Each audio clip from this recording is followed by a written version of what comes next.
Howdy and welcome to our live stream today. Today's topic is a basis for success, how charter schools provide a model for achievement. And I am honored to have with me two distinguished guests, Peter Bezanson, Chief Executive Officer of BASIS.ed Schools in Texas, and Andrew Freeman, who's the Executive Director of BASIS Charter Schools. The events of the past 2 years have resulted in a significant loss of learning by students of all ages and backgrounds.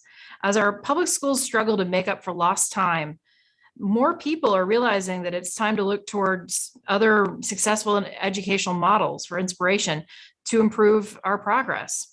BASIS leaders, Peter Bezanson and Andy Freeman, join me today to discuss the BASIS educational model and how the important lessons they have learned could be used to improve academic performance across all schools in Texas. My name is Erin Valdez, and I'm the Policy Director for Next Generation Texas, and I'm excited to have this conversation. We will be taking audience Q&A towards the end of our time, so if you've got some, go ahead and share those with us. And I'll go ahead and kick this off with you, Andrew. Just let's start with some basic definitions for our audience here. Could you tell us what a charter school is in Texas? Yeah, absolutely. A charter school is a type of public school within Texas and other states for that matter. But the way that individual states operate their charter schools, you see some variations from state to state. But in Texas, we are public schools. We are open enrollment, which is a key feature, which means we cannot charge tuition. And we also accept all of our applicants off of kind of an admissions process that in some cases involves either a lottery or a wait list. We generally serve fairly broadly defined geographic areas. So in each of the regions in which we operate, we have sort of a composite of local districts from whom students can come to us. And one of the other things that's important to understand about charters is that they have a point of view. Most charters have a sort of a defining mission, and I think Peter can probably talk us through what BASIS's mission is in great detail later. But charters do have points of view that are highly specific and that give families sort of a diverse array of options. And then one of the other things that's important to understand about charters, and you have to kind of rewind about 25 years in Texas, when people of my age were growing up in Texas, families could choose schools one of two ways, right? If you didn't like what your local education option was, you could either pay tuition to send your kid to private school, or you could incur the cost of selling your home and packing up and moving or renting in a district that had better educational outcomes that you liked or something that your family liked. Charters, by virtue of how they're structured and by how broad our service areas generally are, allow families much more choice and autonomy in terms of how they choose good educational fit for their kids. So you don't have to sell your home, you don't have to pay a tuition to move your kid into a school that more closely aligns with things that are important to you. That's fantastic. Thank you for that explanation. I think it's very important to remember that charter schools are by Texas law public schools, right? So oftentimes that's confused in these conversations. So I'm glad we were able to address that. And I think I like the turning back the clock a little bit to why charter schools came along in the first place, to provide more innovation, more options for families, to provide models that others could imitate and grow if they thought they were doing something great. So I appreciated that. I would love to sort of dig in a little bit more specifically then into BASIS charter schools. And so I'll turn this over to Peter and just ask you, Peter, please tell us what makes BASIS charters unique among charters in Texas and elsewhere. Yeah, absolutely. I mean, in picking up on what Andy said, we are for choosers, and that's core to the charter school movement, but also core to us. We, back in 1998, a couple of economists got together and said, husband and wife. They had been together, but they also got together and said, let's create a new school model.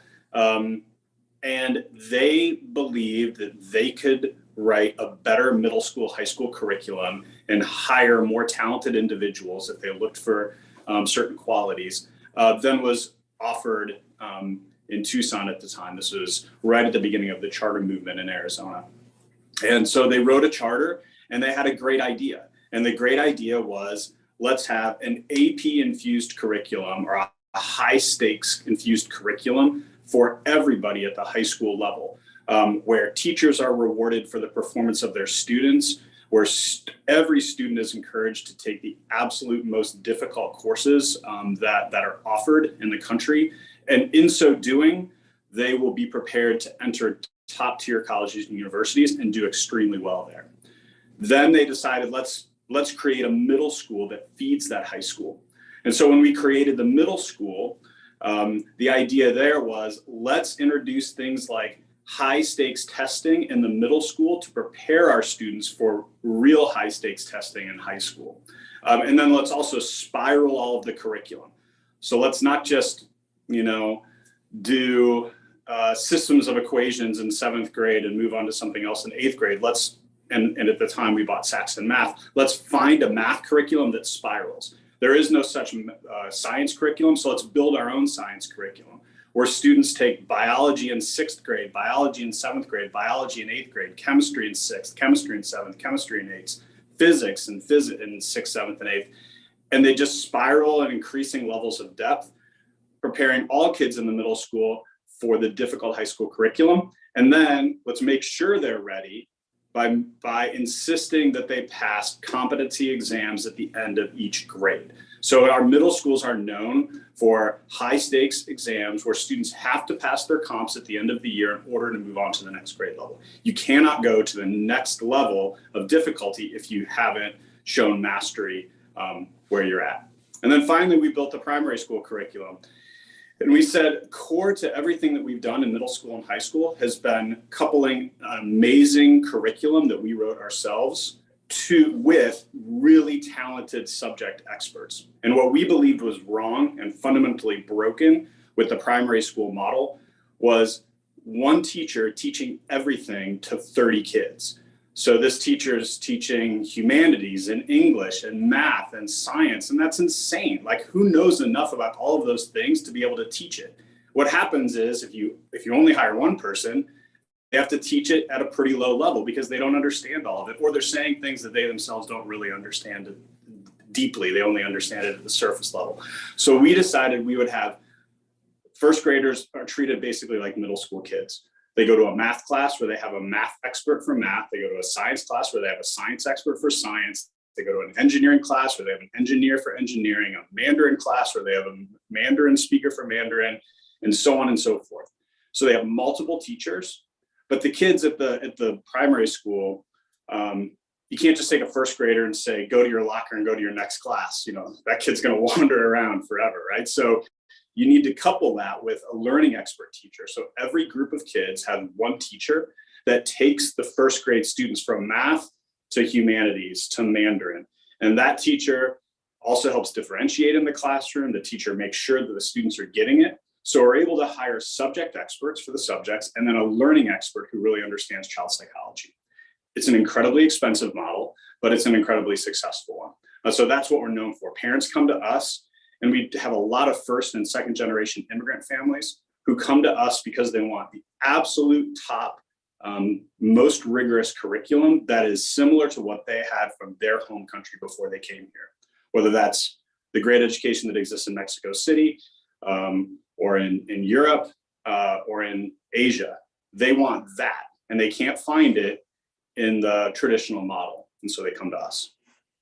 Great. So I would love for you, picking up on something that Andrew mentioned earlier, the fact that you guys are an open enrollment charter by law. Tell me about how that compares then with some of the public magnet schools, which are public schools, they're district schools that admit students based on admissions requirements and admissions exams. So can you compare, your results academically with sort of the co-peers and the magnet school sector? Yeah. If you look at the top 50 schools, if you go to U.S. News and World Report, and you look at the top 50 or top 100 schools, public high schools in the country, you'll see that they're dominated by two types of schools. Number one, by the BASIS schools. There's a whole lot of BASIS schools that are in those top 50, nearly all of our schools. And number two, by public magnet schools. We fundamentally believe, and this is core to the charter movement as well to BASIS, that school choice should not, and Andy talked about this before, school choice should not just be for the elite class and for the wealthy. Every parent should be empowered to be able to make educational choice for their kid, and we should remove the barriers. So what we do at BASIS and charter schools in general is we remove all academic requirements for getting into the school, and there are no financial barriers to entry. So you don't have to have any money, and you don't have to prove yourself on a test. You can come to BASIS, and that's where you get to prove yourself, is at the school itself. We are for anyone who is willing to give it a shot. We're for any family who's willing to support their kids and their hard work. And that's very different than a magnet, who is by definition, maybe not by definition, but because I'm not sure how magnet works as a definition in this context, but by their very nature, magnet schools are not for everyone. Not anyone can go to a magnet school. You have to test it. So that's the core difference between us and them. We outperform them typically, but we have no admissions criteria. So we're like the Navy SEALs, where you don't have to be fit to get in. We'll make you fit after. I think it's probably the term we're looking for is by procedure and by process. Those sorts of academies and magnets are highly selective, right? If you go in, it's fascinating to go in and actually look at the admissions requirements that come in. It's not just it's not just the sort of the numerical performance data that you might see on how a kid does. You'll occasionally see applications that require teacher referrals that ask teachers to comment on a child's emotional stability, right? I've seen that sort of thing before, and that's a really sort of a challenging gatekeeper, I think, and so one thing that I absolutely love about these programs is that we do have kids in our programs who are absolute high flyers who are going to hammer out 12 plus AP exams and get 4 and 5s on all their APs all the way through. And that's great. And those kids get a significant amount of attention that they have rightfully earned. But we also have kids in our programs who may struggle to get a 3 on that one AP. And we're here for that kid too. And that's a really, really important distinction to make about how we operate.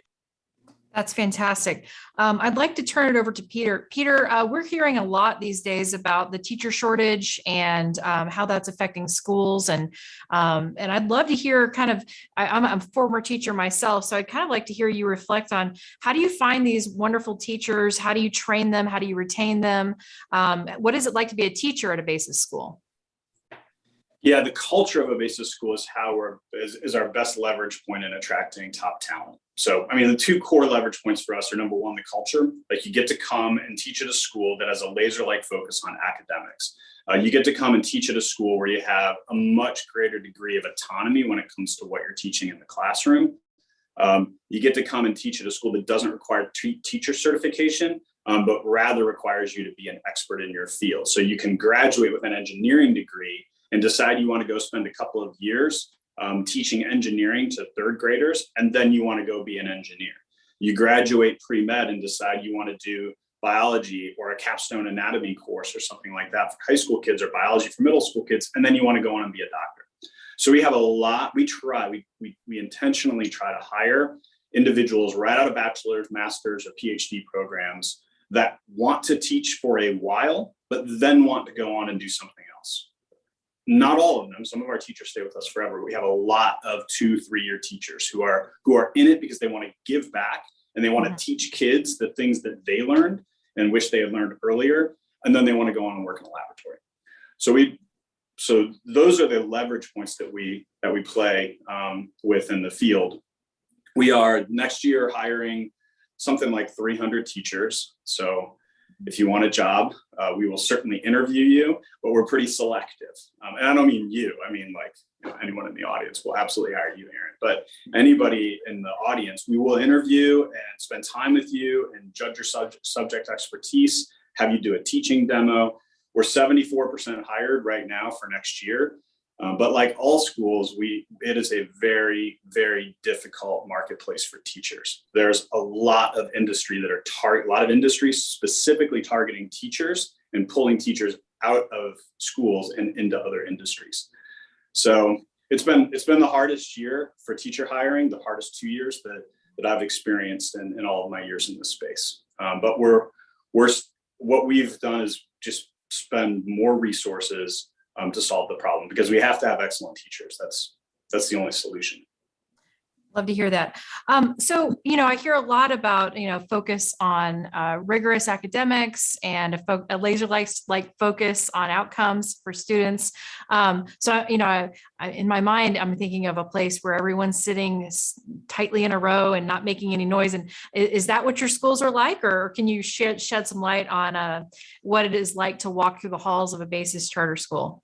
We are hostile. I'll give you one good, we are hostile to school uniforms. So, and uniformity. Our kids come from all walks of life. All we care about is that they're willing to work hard, and if they're not, that we can get them there. And so we can turn them around and create hard workers out of them and people who care about academics. But other than that, how you choose to express yourself in whatever way you wish, as long as it's not disrupting the learning environment, is absolutely fine with us. You'll find a little bit more chaos in the hallways than you will some of our peers, but they are vibrant, joyful, interesting places to learn and study. There's a lot of purple hair. There's some spiky hair. There's a kid that wears a bucket on his head. We got all shapes and sizes, but it's a wonderful place, but it's very quirky and very joyful. I love that. I love that combination of quirky and joyful. So I'd love to kind of bring this back to kind of that topic we started with, which is why charter schools exist in the first place, which is to provide families with the option to go with the quirky school or to go with the school that's a little more buttoned down, if you will. And just to ask you guys, what are the major obstacles for growing these? I mean, right now, over 55,000 Texas students are on wait lists for charters in Texas, and you guys have 3,500 students with 5,000 applications right now. So how do we open up more of these charters in Texas to provide more families with options? What are the major obstacles that you guys see? Well, right now, as you mentioned, I don't think demand for these sorts of schools has ever been higher. We're seeing a sort of historic movement of parents taking their kids into the charter space. And coupled with that, you have a couple of challenges. One, even though charters are publicly funded, we're not taxing entities, right? And so all of our funds come down from the TEA. And on a per student basis, we get about 94% of what a traditional school district would get per pupil, right? So we already have less as we go out into that space. Texas, no secret, there's major population growth in Texas right now. And in the areas where charters operate, which are largely more sizable municipalities, Houston, Austin, Dallas, San Antonio, real estate is at an all-time premium. So if you want to put up new schools, you got to find the land to do it. And then on top of that, the pandemic has had a massive impact on supply chain right now. And it's hitting in all these weird random areas where we're not used to seeing material shortages. And so the cost to build and to develop these schools is at an all-time high. The demand for these schools is at an all-time high. And these schools are stepping into that space with less per pupil funding. Fortunately, I would say in our experience, we're incredibly grateful to operate in a state where the Texas Education Agency has done a good job of encouraging charters and partnering up with charters. Basis Texas, for example, right now, one of the things that's helping us heavily is the CSP grant that helps us to replicate proven high quality charter programs. In terms of our overall accountability with the state, whether you're talking about our academics or sort of the financial ratings that look at how good we are as stewards of public funds, we're an A-rated district. And so for districts that are proving they can do these things, you do have those opportunities like the CSP grants that help us to put new schools in communities where we're seeing historically high parent demand. But there are very real challenges, and sometimes those challenges are financial challenges.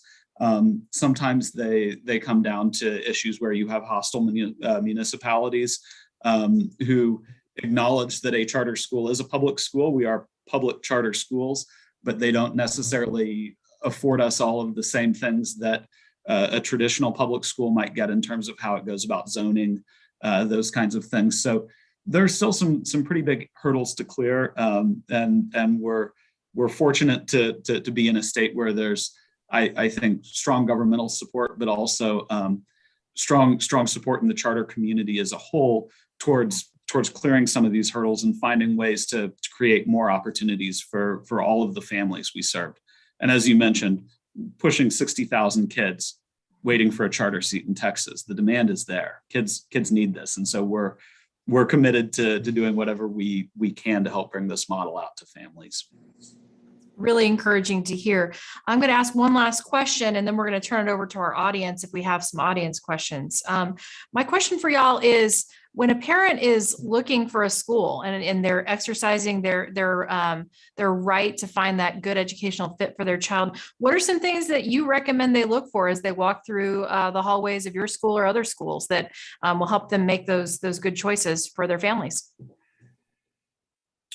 I'll say something, Andy, a quick thing, and then you can piggyback. I think number one, I think you have to tour, and that's been hard during COVID. It's been very difficult for us because you have to experience the magic of BASIS. Really can only be experienced by looking at it. So touring a school is essential. Don't send your kids to a school that you haven't toured, and if a school doesn't offer a tour, that's a very bad sign. But virtually all schools offer tours. So definitely tour the school. You'll get a feel for it. You'll get a sense of the culture. It's hard to fake that on a tour. And then the second kind of actionable piece of information I would give is for parents to try to figure out something about the math curriculum. Not that math curriculum is everything, but if you get the sense at a school that the kids are doing above level work in math, that is a good sign for the school, because grade level and in math is a pretty low bar. So schools that are at grade level in mathematics usually means that they're teaching pretty far down in terms of overall academic quality. So look at the grade level and go on into it. Look at the grade level of math going into it. Great. Andrew, do you have anything on that? Yeah, I would jump in with a couple of things here. First, I would, as a former campus level manager and leader, I would absolutely echo what Peter is saying about touring. Go in, walk the hallways, walk into classrooms, and as part of that tour, really ask tough questions of your administrators, right, who are conducting those tours.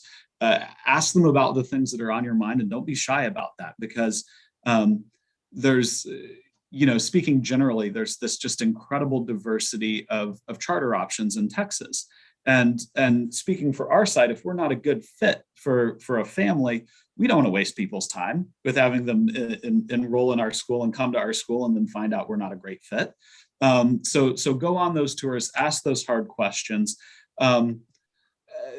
start those conversations with your school administrators to really find out, how they're going about the task of educating kids in that context, and then really work to familiarize yourself with the diversity of options that you have available in your community. It was when my wife and I found out that we were going to be parents, San Antonio was it was a huge draw for us because being in a big metro area, we had so many options available in terms of our child's education, and it gave us room to figure out who he was, figure out what might be right for him, and then go out and kind of work down the list and really try to understand each one of these schools and what their point of view was, and in terms of what they were trying to accomplish, how they were trying to educate students, what the internal culture of the school looked like. So do your homework, and then go put your feet in the hallway and talk to school leadership. I love that. I'll put in a plug here really quickly on that piece that you just mentioned, Andrew, about getting equipped with the options available to you. Speaking of San Antonio, there's a great organization called Families Empowered that we recommend if you've got in your area to reach out to. They do great work connecting families with their charter and public district and private options in their areas. It's great stuff. I would love to hear more about from the child's perspective. So how do you recommend parents sort of identify great educational options for their individual child? Like if they're in a district school right now and they sense that something might be off, do you recommend that they tour a new campus with their child? Just what are your recommendations for the parents to understand maybe what their child needs academically, whether they need more challenge, whether they need more time? What are your reflections on that? I think Peter is probably the best person for this, but I would say one thing that I see at our info sessions, at least, that I absolutely love. Sometimes it's hard to bring a kid on a school tour that's happening during the school day, and it can be a little bit disorienting walking kid into a school where there are already classes functioning. I've seen it happen before, and I've seen it work, and it's been great. But most charters will do informational sessions on evenings and weekends, at times when it's more convenient for families. And I think having conversations with kids before they even step into that space and encouraging the kids to ask questions about what's on their minds, and seeing how those questions are treated in the informational session is a great litmus test for a lot of things. One of the things I love about our info sessions is that I don't think I've been to one where the person running the info session didn't have some sort of a house rule in play that just said that kid questions went to the front of the line. I always did that, and I've seen a lot of other people at info sessions do that, and I absolutely love that because that's a nice way to set the tone. But I think Peter could probably speak more eloquently to certain aspects of that as well. I don't know if more eloquently, but I would say that I think taking a kid on the tour is great. The key thing is, if your student is happy, if you're a parent and you have a kid in a school right now and your kid's happy and enjoying life and enjoying school, and the school is a good school by objective measures, then do not leave. Like, don't go try to find another school when everything's going well. Stay at a school where your kid's happy and the school is solid. We do get a decent number of families who continue to school shop between excellent options. When you find an excellent option, stick with it all the way through graduation. It's best for your kid. So that said, very early on, when you have kindergartners or you're looking for a middle school, or preschool, or you're looking for a middle school, my recommendation to parents is just do a ton of homework. Look at rankings, look at parent reviews, look at student reviews, tour schools. That decision in kindergarten and in middle school, and if you don't go to a middle school, high school, again in high school, are really important decisions. And so spend the time to make that important decision. Well, I think that's a great note for us to end on. Parents, as you look for great options for your students, know that there are resources out there available to you and great options available, and lots of folks ready and willing to help. So with that, we'll wrap it up for today. Thank you all for joining us. This has been Erin Valdez with Texas Public Policy Foundation, and we'll see you next time.